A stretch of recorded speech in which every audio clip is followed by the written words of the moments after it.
Ce qu'il faut dire en ce qui concerne l'architecture et l'ingénierie, c'est qu'à la base, c'était deux savoirs liés qui étaient enseignés comme une seule discipline. Imhotep, le premier architecte connu de l'histoire des hommes, un Égyptien, était également ingénieur, par ailleurs même médecin. À cette époque, ce savoir était transmis de père en fils et était étroitement lié au culte en place sur le pouvoir royal. 2 millénaires plus tard, dans la civilisation romaine, le premier architecte connu, du nom de Vitruve, était également ingénieur.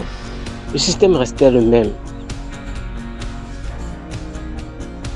Ce n'est qu'au XVIIIe siècle, à la Renaissance, que la séparation entre les deux disciplines devient institutionnelle. L'architecte restait centré sur l'esthétique, l'espace, la relation avec l'usager et la composition. L'ingénieur, quant à lui, restait centré sur la structure.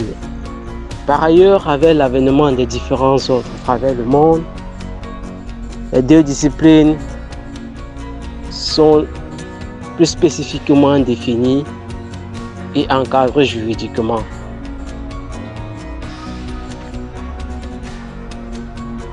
Les rôles des différents professionnels qui exercent ces métiers sont désormais définis à travers des codes déontologiques mis en place. Pour résumer, l'architecte reste celui qui chapeaute l'ensemble des professionnels qui interviennent dans la construction d'un édifice. Il est celui qui conçoit l'ensemble du projet et qui assure le suivi de l'exécution de l'ouvrage sur le terrain. L'ingénieur, quant à lui, devient celui qui met sur pied les plans de structure et qui assure également l'exécution de l'ouvrage sur le terrain en ce qui concerne la conformité structurelle. En langage simple, il assure la solidité. Sur ce, ciao et au prochain épisode.